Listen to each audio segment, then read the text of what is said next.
नमस्कार। सबसे बड़ा मुद्दा देख रहे हैं आप, मैं हूं कुंदन जम्यार। उत्तर प्रदेश में विधानसभा चुनावों में अभी कुछ महीनों का वक्त है, लेकिन सियासी पार्टियां चुनावी बिसात बिछाने में जुट गई हैं। एक दूसरे को चैलेंज देने का दौर भी शुरू हो गया है।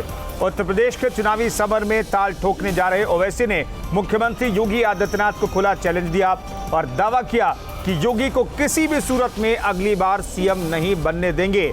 अब बारी मुख्यमंत्री योगी आदित्यनाथ की थी। अमूमन योगी आदित्यनाथ ओवैसी को उन्हीं की भाषा में जवाब देते हैं, लेकिन इस बार उन्होंने बड़ी ही शालीन अंदाज में ओवैसी की चुनौती को स्वीकार कर लिया। ऐसे में बड़ा सवाल है कि यूपी में ओवैसी की एंट्री से किसका खेल बिगड़ेगा। क्या ओवैसी की चैलेंज ने विपक्ष की चिंता बढ़ा दी है? क्या चुनाव में मुस्लिम मतों का बिखराव होगा, जिसे लेकर के विपक्ष को चिंतित होने की जरूरत है? योगी के टारगेट 300+ को ओवैसी से कितना खतरा है? कोई खतरा है या फिर सपोर्ट इससे मिल जाएगा? ओवैसी की चैलेंज से बीजेपी को क्या फायदा होगा? ये सवाल इसलिए भी है क्योंकि बीजेपी ने कभी भी मुस्लिमों को अपना कोर वोटर नहीं माना, नहीं समझा। समय समय पर कांग्रेस और समाजवादी पार्टी मुस्लिमों पर डोरे डालते रही है और ओवैसी मुस्लिमों मतों में सेंधमारी करते हैं तो जाहिर तौर पर यूपी में कई विपक्षी दलों को नुकसान झेलना पड़ सकता है।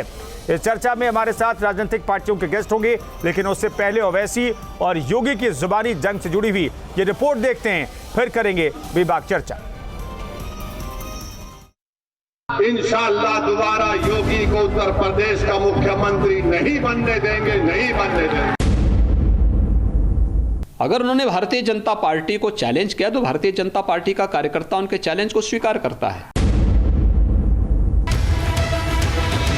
यूपी में विधानसभा का चुनाव चंद महीने की दूरी पर खड़ा है।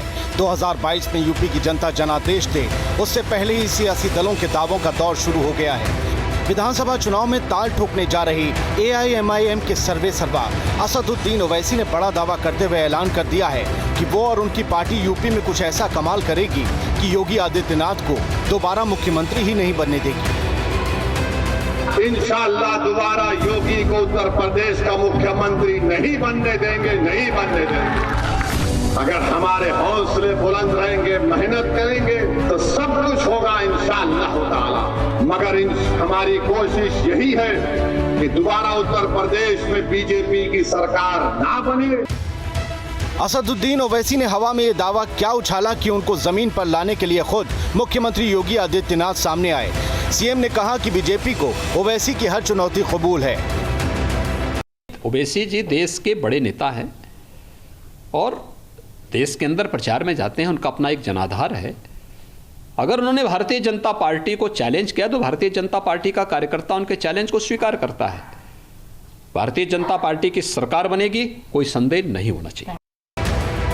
सीएम योगी के बयान से उनके इरादे साफ हो गए हैं कि वो किसी भी सियासी चुनौती को चीरने का मादा रखते हैं। लेकिन इन दो दलों के नेताओं के बीच सियासी पारा बढ़ने से दूसरे दलों में हाशिए पर जाने की कश्मकश भी पैदा हो गई है। Team news state. तो चैलेंज वाली सियासी चाल तो चल दी है मुख्यमंत्री योगी आदित्यनाथ ने। इसके पीछे की वजह क्या है, इस पर बातचीत करने के लिए हमारे साथ हीरो वाजपेयी प्रवक्ता बीजेपी के मौजूद हैं, डॉक्टर उमाशंकर पांडे प्रवक्ता कांग्रेस के मौजूद हैं। मैं हीरो वाजपेयी से सवाल लूं उससे पहले डॉक्टर उमाशंकर पांडे से सवाल ले लेता हूं। पांडे साहब, इस चुनौती देने और चुनौती स्वीकार करने से कांग्रेस तो चिंतित नहीं, पूरा विपक्ष तो चिंतित नहीं है?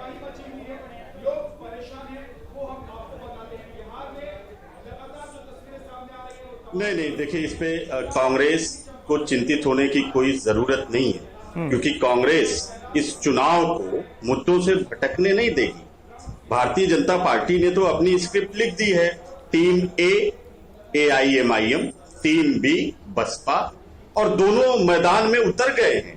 आप देखिए, ओवैसी चुनौती देंगे, योगी जी स्वीकार करेंगे, योगी जी चुनौती देंगे, ओवैसी जी स्वीकार करेंगे। वो इधर से जहर बोलेंगे, वो उधर से जहर फैलाएंगे, दोनों जहर आपस में टकराएंगे और जो मुद्दे असल हैं उसको ये लाश और राख के ढेर में बदलने का प्रयास करेंगे। लेकिन कांग्रेस पार्टी इनके इस खेल को कामयाब नहीं होने देगी। हम चुनाव को खींचकर इनके लोक संकल्प पत्र पर लाएंगे, हम महंगाई पर लाएंगे, जो इनके वादे थे बहुत हुई महंगाई की मार, हम कानून व्यवस्था की दुर्व्यवस्था पर इनको खींच कर लाएंगे, हम कोरोना के किसके दम पर लाएंगे? उमाशंकर खींच कर पांडे लाएंगे, हम किसके ऑक्सीजन दम से पर? मरे हुए लोगों की पांडे साहब, आहत पर इनको खींच के लाएंगे। पांडे साहब, किसके जी। दम पर लाएंगे? कार्यकर्ता संगठन क्या अभी भी किसके आप दम पर? इकट्ठा कर पाए? किसके दम पर?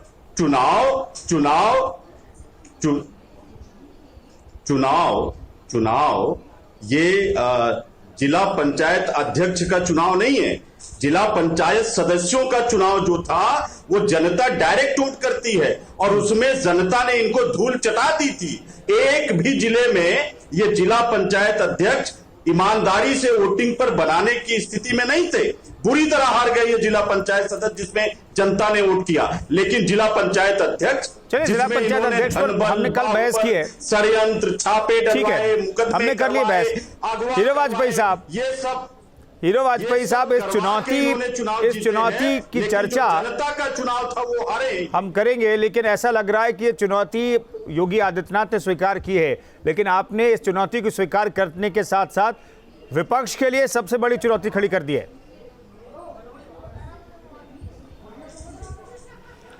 देखिए, ऐसा नहीं है। लोकतंत्र में सब पार्टियों को चुनाव लड़ने का अधिकार है और अपनी बात कहने का अधिकार है।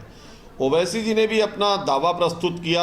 वो तमाम जगह चुनाव लड़ते आए हैं, चुनाव लड़ते हैं, उनकी एक राजनीतिक दल है और उनकी एक विचारधारा और उनका एक वोट बैंक भी है जिसके आधार पर वो देश में चुनाव लड़ने जाते हैं इधर उधर। उन्होंने अपनी चुनौती रखी और भारतीय जनता पार्टी, आदरणीय प्रधानमंत्री मोदी जी, आदरणीय मुख्यमंत्री योगी जी के नेतृत्व में एक प्रचंड बहुमत की सरकार चल रही जो जनता के विश्वास से चुनी गई। अभी मेरे मित्र कांग्रेस के प्रवक्ता कह रहे थे कि साहब ये जिला पंचायत का चुनाव नहीं है। साहब 14 में अगर ईवीएम हो तो ईवीएम दोषी, 17 में ईवीएम हो ईवीएम दोषी, 19 में ईवीएम दोषी और जो बैलेट पेपर से जिला पंचायत अध्यक्ष हो जाए तो बैलेट पेपर दोषी। अब हार के अगर ये नहीं बहाने नए नए गढ़ती है ये विपक्ष, तो मुझे लगता है ये बहाने गलत है। 2022 का चुनाव पुनः योगी आदित्यनाथ के नेतृत्व में भारतीय जनता पार्टी क्योंकि जनता के बीच में गई। इस आपदा काल में तमाम नेता, तमाम राजनीतिक दलों के नेता ट्विटर से पार्टी चलाते रहे, वर्क फ्रॉम होम करते रहे, जनता के कष्ट में शामिल नहीं हुए।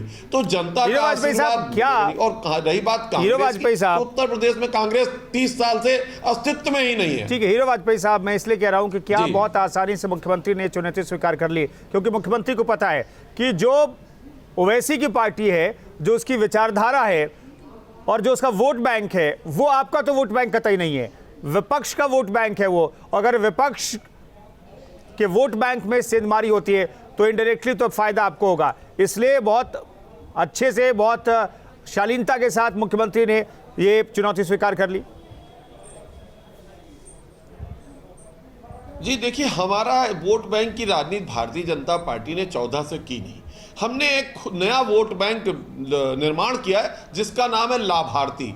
सरकार की योजनाएं 2014, 2017, 2019 से आम आदमी तक पहुंच रही है। उसमें कास्ट, क्रीड, रिलीजन नहीं रहा, सबके द्वार वो योजनाएं पहुंची हैं। उसमें हिंदू भी है, मुसलमान भी है, जैन भी है, सिख भी है, ईसाई भी है। और जो वोटर है क्या, कमजोर तबका है, वोटर है क्या, के लिए थी, ठीक है, आपने सबके लिए काम किया। नहीं, हीरो वाजपेयी साहब वोट बैंक है, हीरो वाजपेयी साहब, जिसके द्वार सरकार की योजनाएं पहुंची, सरकार ने जिनको लाभ दिया वो सरकार को वोट करेंगे, वो सरकार पर आशीर्वाद बनाएंगे, उनके दम पर भारतीय जनता पार्टी आएगी। किसी जाति धर्म के आधार पर भारतीय जनता पार्टी सत्ता में नहीं आएगी। आईपी सिंह साहब, टेंशन बढ़ रही है क्या? ओवैसी जी आ रहे हैं उत्तर प्रदेश में और चुनौती भी स्वीकार कर ली, तो शायद ओवैसी और ताकत के साथ इस चुनौती को पार पाने की कोशिश करें। सब कुछ ठीक रहेगा उत्तर प्रदेश के चुनाव में? एक कहावत है ना कि जो मरीज को भाए वही वैद्य फरमाए। जो भारतीय जनता पार्टी पूरी तरह से 4.5 वर्षों तक विफल थी, जिस तरह से लोकतंत्र का चीरहरण किया है, 12 करोड़ 39 लाख मतदाताओं ने जिला पंचायत सदस्यों को वोट दिया और एक तरफा जनादेश समाजवादी पार्टी के पक्ष में आया और 822 सदस्य जीत कर आए। भारतीय जनता पार्टी बहुत पीछे थी, 500 सीटें नहीं, 944 से निर्दलीय में जीत करके आया। आईपी सिंह साहब, हम बात करेंगे ना, कल तो हमने बात करी जिला पंचायत अध्यक्ष चुनाव। लोकतंत्र की हत्या की गई। सर ओवैसी की बात कर रहे हैं हम। आईपी सिंह साहब, आईपी सिंह साहब, ओवैसी पर कोई बात करनी है तो बताइए। पाया है आईपी सिंह साहब, ओवैसी के चुनाव लड़ने पर, चुनौती पर और मुख्यमंत्री के चुनाव लड़ने पर बात करने की बात कीजिए। चुनाव हो तो भी नहीं मानेंगे, अपनी सुविधा के हिसाब से कब तक नहीं, आईपी सिंह साहब आप तय नहीं करेंगे। आईपी सिंह साहब आप तय नहीं करेंगे किस मसले पर हम चर्चा करेंगे। आईपी सिंह साहब आप तय नहीं करेंगे। मैं आखिरी बार पूछ रहा हूँ आईपी सिंह साहब, आईपी सिंह साहब पूछ रहा हूँ, जिस मसले पर चर्चा रखी गई है, जिस मसले पर आपको बुलाया गया बात करने के लिए, उस मसले पर बात करेंगे या नहीं करेंगे आप? चाहे स्वास्थ्य विभाग में अभी जिस तरह से कोविड, आईपी सिंह साहब मैं बार बार पूछ रहा हूँ आपसे, क्या जिस मसले पर हमने चर्चा रखी उस पर चर्चा करेंगे या नहीं? सवाल किस बात की चर्चा चाहते हैं आप? देखिए, हार की हताशा में इस तरह की बयानबाजी आती रहेगी आईपी सिंह साहब की। इनको हिंदू मुसलमान, अरे ओवैसी साहब हैदराबाद में रहते हैं, योगी साहब को बड़े सहज लगते हैं क्योंकि ये सभी मुद्दों से उत्तर प्रदेश और देश का ध्यान भटकाना चाहते हैं। ये सांप्रदायिक पार्टी है, इसका पूरा का पूरा फोकस ये रहता है, ये एक बार बताना नहीं चाहते कि आप तमाम जो उत्तर प्रदेश की योजनाएं ठप पड़ी हैं, आज व्यापारी भूखे मर रहा है, लोगों के हाथ में पैसे नहीं है। आज 100 रुपए 105 रुपए लीटर पेट्रोल बिक रहा है, गैस के दाम 1000 रुपए पहुंच गए। नहीं, ओवैसी के आने से आईपी सिंह साहब, उस पर ओवैसी के आने से महंगाई डायन भाजपाइयों और संघियों की मौसी हो गई है। आईपी सिंह साहब, महंगाई डायन पर स्मृति ईरानी प्रदर्शन नहीं करती, महंगाई डायन पर आईपी सिंह साहब भारत सब सुन लीजिए ना, तमाम जो आईपी सिंह साहब सुन लीजिए, आईपी सिंह बोलने के लिए तैयार नहीं है। हाँ, लेकिन आईपी सिंह साहब सुन लीजिए ना, ये समाजवादी पार्टी के प्रवक्ताओं की बहुत गलत आदत हो गई है। मैं देख रहा हूँ बहुत सारे प्रवक्ता ऐसे जो अपनी नॉन स्टॉप बातें करते रहते, सुनते नहीं आईपी सिंह साहब, ये सही तरीका नहीं है। बात क्यों सुने? नहीं सुनने आप जो ये तो आईपी सिंह साहब, तो आप जो बोलना चाहेंगे वो हम नहीं सुनेंगे ना। हुआ है आईपी सिंह साहब जो तय करके जो विषय तमाम चैनलों को दे देती नहीं, तो आईपी सिंह साहब चर्चा में आते क्यों हैं आप? अखबारों की अगर बीजेपी तय कर रही है चर्चा, तो आप चर्चा में आते क्यों हैं? आप लोगों ने छोड़ दिया था चर्चा में आने के लिए, फिर से चर्चा में आते हैं ना, तो चर्चा तरीके से कीजिए आईपी सिंह साहब। आईपी सिंह साहब चर्चा तरीके से कीजिए। 2 साल पहले तो उससे गए हैं, 1.5 साल पहले। पांडे साहब चलिए, आवाज थोड़ा कम कीजिए। पांडे साहब, उमाशंकर पांडे, मैं ये जानना चाहता हूँ, बिहार में जो विपक्ष का हाल हुआ ओवैसी के आने के बाद, वही हाल विपक्ष का उत्तर प्रदेश में तो नहीं हो जाएगा? क्योंकि वो लाभ की राजनीति कर रहे हैं, स्वार्थ की राजनीति करने वाले किसी पांडे साहब नहीं हो सकते। देखिए, मैं आपकी मजबूरी को जरूर समझता हूं कि मैं जवाब दे रहा हूं, सुनिएगा। मैं आपकी भी मजबूरी समझता हूं कि ओवैसी को वेटेज देना है, ओवैसी को ताकतवर बताना और दिखाना है, इसलिए तमाम चैनलों पर ओवैसी को लोग नहीं, ताकतवर हम नहीं बता रहे हो रही है। नहीं, हमने कई ताकतवर बताया गया। पांडे साहब गलत बात मत कीजिए ना, गलत। मैं बता रहा हूं ना पांडे साहब, मैं सुन लीजिए पांडे साहब आपने बात छेड़ी है तो सुन लीजिए। हमारे पूरे टीवी स्क्रीन में देख लीजिए, कहीं पर भी ओवैसी को हमने ताकतवर बताया, कहीं पर भी हमने उनकी ताकत बताया, तो आप बता दीजिए। नहीं पांडे साहब, मुद्दे पर बोलिए ना, मुद्दे पर बोलिए। अगर आपका नेतृत्व नहीं है इसलिए गायब है, आपका कार्यकर्ता नहीं है इसलिए कांग्रेस गायब है उत्तर प्रदेश से। अकेले किसी एंकर को, किसी चैनल को दोष देने से आपकी गलतियां जनता माफ नहीं करेगी। आप उत्तर प्रदेश से करते, आप ये कहते कि भाई ये ओवैसी साहब पहले भी उत्तर प्रदेश का चुनाव लड़ चुके हैं। अरे आप तय करेंगे, कांग्रेस तय करेगी कि इस चैनल पर क्या कौन एंकर कहेगा। आपने क्यों नहीं जिक्र किया? पांडे साहब आप तय नहीं करेंगे ना? उमाशंकर पांडे, पार्टी को वोट करेंगे। उमाशंकर पांडे आप तय नहीं करेंगे? एक जगह सीट नहीं पाए थे। ना बीजेपी तय करती है और ना कांग्रेस तय करेगी और ना आईपी सिंह तय करेंगे। ओवैसी साहब आपको बताया गया था पांडे साहब किस मसले पर चर्चा है? बताया गया था कि पंचायत चुनाव के जो परिणाम आए हैं उस पर बहस होगी, और बहस की जगह आप नहीं, आईपी सिंह साहब योगी साहब गलत बयानी मत कीजिए, गलत बयानी मत कीजिए, गलत बयानी एकदम मत कीजिए, गलत बयानी मत कीजिए। पंचायत चुनाव, जिला पंचायत अध्यक्ष के चुनाव का आयु 2 दिन के 48 घंटे से ज्यादा का वक्त बीत चुका है, उस पर चर्चा नहीं करते। विषय महंगाई है, विषय भुखमरी है, विषय जो लाखों लोग उत्तर प्रदेश में हीरो वाजपेयी साहब, ऑक्सीजन के बगैर मर हीरो वाजपेयी साहब जवाब दीजिए। तो गायब है, तीसरा आप जो है, कांग्रेसियों के पास कार्यकर्ता नहीं, जिले में फीडबैक नहीं, नेतृत्व ट्विटर से पार्टी चलाता है। आप बात करते हैं कांग्रेस की, बीजेपी का दिया हुआ विषय चुनौती के साथ आप बहस कर रहे हैं। अरे आप आईपी सिंह साहब, की लोकप्रियता से घबरा आईपी रहे सिंह हैं, सुनेंगे? आपका सामना नहीं करना चाहते और चुनाव में हार को आप बर्दाश्त कर नहीं पा रहे हैं। अरे अब आईपी सिंह साहब, एक मंच है जहां पर हम अपनी बातें रख सकते हैं। विपक्ष को पूरा मौका दिया जाता है इस मंच पर, कहीं से भी आवाज नहीं दबाई जाती, आपको पूरा मौका हम देते हैं और यहां पर ऐसे टाइम वेस्ट कर रहे हैं। उमाशंकर पांडे और आईपी सिंह साहब टाइम वेस्ट करें, जो मौका आपको दिया जा रहा है अपनी बात, हमने तो कहा नहीं कि यही बात कहिए, हमने जो सवाल पूछा उसका वो उस जवाब तो देंगे ना। करते हैं क्योंकि आपको ये भाता है रोगी को। आईपी सिंह साहब, वही बात आपको चुनावी व्यवस्था में विश्वास नहीं, आपको ईवीएम में विश्वास नहीं, आपको लोकतंत्र पर विश्वास नहीं, आपको मीडिया पर विश्वास नहीं, तो चुनाव कैसे जीतेंगे? चलिए, अरे भाई वो तय करेंगे। किसी पर विश्वास नहीं है, किसी पर विश्वास नहीं है, वैक्सीन पर विश्वास नहीं है, चुनाव आयोग पर विश्वास नहीं है, ईवीएम पर विश्वास नहीं है, बैलेट पेपर पर विश्वास नहीं है, प्रशासन पर विश्वास नहीं है, जिलाधिकारियों पर विश्वास नहीं है, किस पर विश्वास करेंगे आईपी सिंह साहब? चलिए, मैं रोक रहा हूँ, लौटते हैं वापस। ठीक है, रोक रहा हूं मैं। पार्टी चुनाव जीत रही है, जनता का आशीर्वाद विश्वास है, तो कौन सा तरीका? आईपी सिंह साहब, आता हूं, दोबारा आता हूं। आईपी सिंह साहब, चैलेंज वाली सियासत में नुकसान किसका हो सकता है? मैं बार बार कहूंगा कि आप भुखमरी पर चर्चा करिए, महंगाई पर चर्चा करिए, जो अस्पतालों की दुर्दशा उस पर चर्चा करिए, जो तमाम जो डेथ रजिस्टर है उस पर आनाकानी हो रही उस पर बहस करिए, आज लोकतंत्र का चीरहरण हुआ उस पर बहस करिए।